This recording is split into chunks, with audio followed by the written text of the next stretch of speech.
disebut di umul kitab, mari sama-sama kita membaca umul kitab gitu pan cek MC teh ya.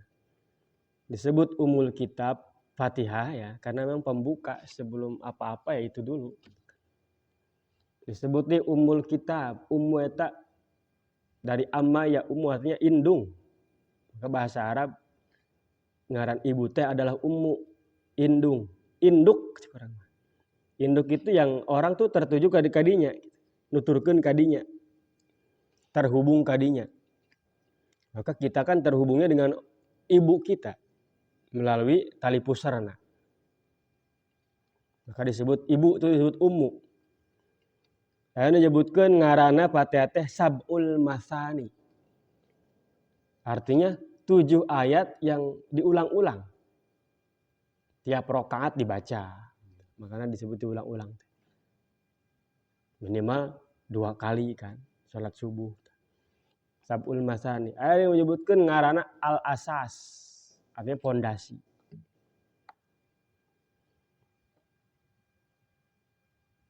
Ulama mengatakan seluruh Quran nu jumlah 6.000, 600, 610 ayat itu terkumpul di Fatihah.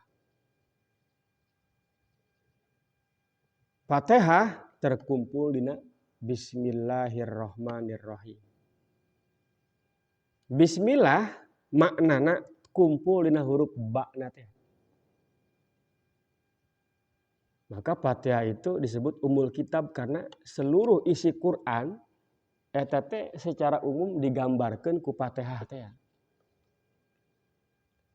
Maka Fatihah mah pohara gitu. Ayatnya 7. Entah dengan bismillah atau henteu berikut bismillah tetap 7. Bismillah itu ayat Quran lain, ayat Quran. Bismillah mah. Cuman ayat Fatihah apa bukan?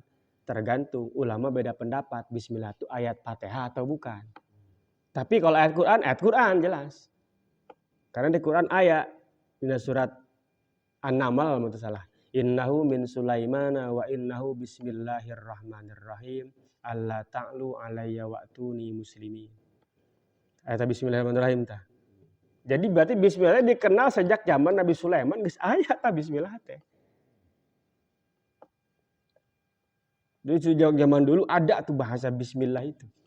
Buktinya eta Nabi Sulaiman ngirim surat ka Ratu Bilqis ieu teh ti Sulaiman bismillahirrahmanirrahim awal. Jadi bismillah itu sudah ada sejak zaman dulu, sudah dikenal. Nah, kalau Imam Syafi'i mengatakan bismillah itu ayat Fatihah. Maka lamun urang salat maca Fatihah kudu make bismillah. Kalau macam Imam Malik mengatakan itu bukan ayat Fatihah.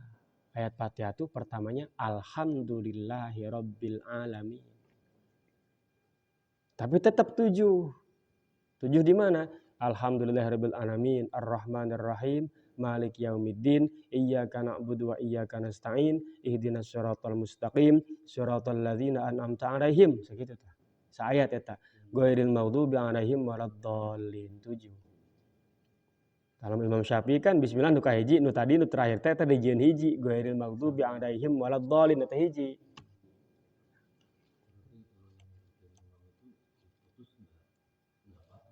Enggak apa-apa.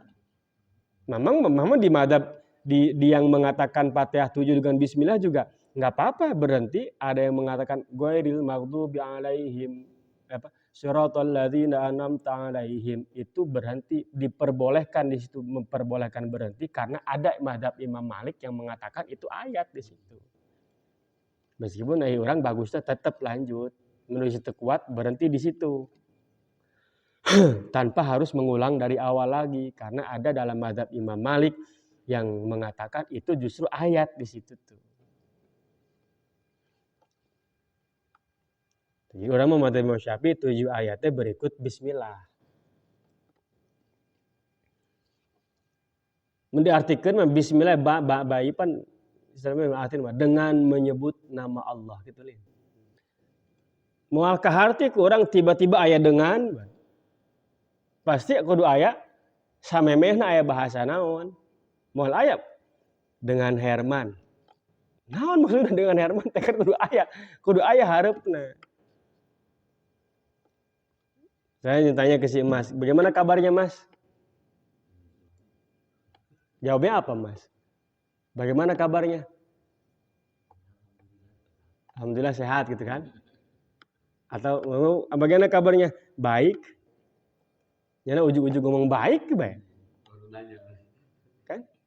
Berarti aya hareupna heula tah. Dengan menyebut nama Allah maka aya sisipan. Cek ulama eta teh mentakdirkan, mensisipkan sesuatu. Apa itu? Saya memulai dengan menyebut nama Allah. Kan saya memulai tadi disumputkeun gitu, ditakdirkeun lamun dina ilmu nahwu mah. Abtadi'u bismillahirrahmanirrahim. Jamun urang dahar ya, bismillahirrahmanirrahim. Saya dahar dengan menyebut nama Allah. Urang minum ya bisa saya minum dengan menyebut nama Allah. Urang lempang bisa saya lempang dengan menyebut nama Allah gitu. Karena ujug-ujug dengan ya teu moal bisa kumaha tuh. Dengan makan kata sambung kudu aya hareupna. Moal kaharti kurang maka itu ada sisipan. Yang secara umum bahasa sisipan teh adalah takdirna abtadi'u, saya memulai dengan menyebut nama Allah. Kenapa nyebut namanya enggak nyebut Allah? Mesti nanya, kok tidak dengan Allah, dengan namanya? Iya kan?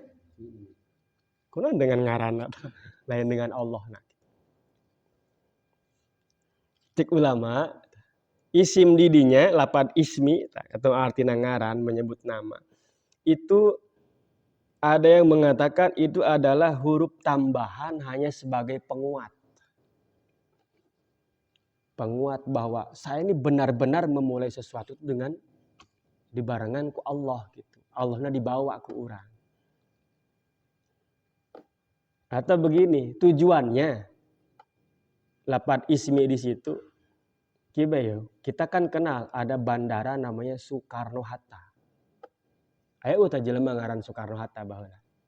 Aya kan. Apa tujuannya dibikin jadi nama bandara? Untuk mengenang kan, agar Soekarno-Hatta itu kekal di hati orang Indonesia. Diingatan orang Indonesia sebagai proklamator RI.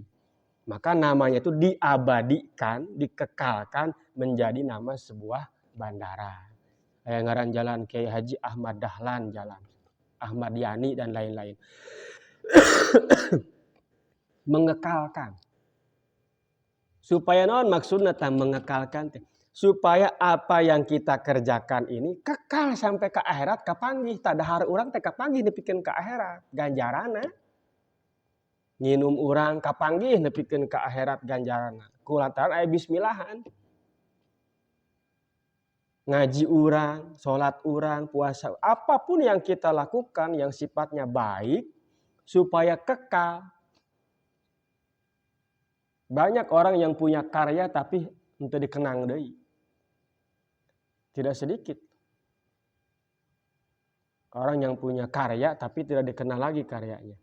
Tidak kekal gitu. Maka orang hayang kekal ibadah urang teh aya, apa yang kita lakukan yang sifatnya tidak dosa, itu supaya kekal di dunia dan kebawa ganjarannya ke akhirat kapanggih. Maka dikekalkan dengan bahasa sebelum melakukan apa-apa kita baca bismillahirrahmanirrahim. Iya. Ya nggak boleh kan dosa mah jangan dikekalkan.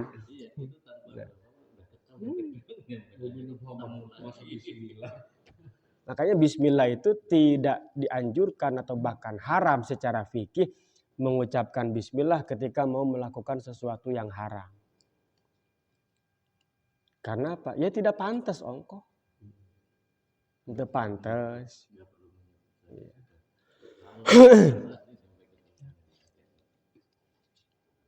Jadi minimal untuk dikekalkan. Atau kata ulama salah satu tujuannya supaya apa? Tafaul. Apa tafaul itu ya? Apa ya? Terus ya. Saya boga anak tuh karena Muhammad. Saya namai Muhammad, mudah-mudahan nanti dia bisa seperti Muhammad, seperti yang punya nama Muhammad, Kangjeng Nabi. nabi. Jelema boga anak yang ngaranna si Ahmad, kurang kumaha ngaran Ahmad. Mudah-mudahan dia bisa meniru akhlaknya si Ahmad. Kangjeng Nabi gitu. Nah, kita baca bismillah itu diantaranya mudah-mudahan apa yang kita lakukan itu bisa meniru sifat Allah. Karena manusia itu diwajibkan meniru sifat Allah sesuai dengan kemampuan kemanusiaan. Yang pertama disebutkan di sini sifat Allah nate Ar-Rahman Ar-Rahim. Maha kasih sayang kepada siapapun di dunia, maha kasih sayang kepada orang mukmin di akhirat. Eta sifat anu pertama disebutkan. Artinya pengucapan kita ketika hendak melakukan sesuatu kita baca bismillah itu supaya kita bisa meniru juga perbuatan kita itu meniru sifat-sifat Allah. Minimalnya nu hareup ieu Ar-Rahman Ar-Rahim. Rahman eta nikmat anu lebih luas di dunia siapapun Allah kasih. Dek binatang, dek jelema, dek nu salat, dek nu henteu, dek nu kafir, dek nu mukmin Allah bere. Itu Ar-Rahman. Kalau Ar-Rahim itu khusus nanti untuk orang-orang yang terpilih, orang-orang mukmin yang Allah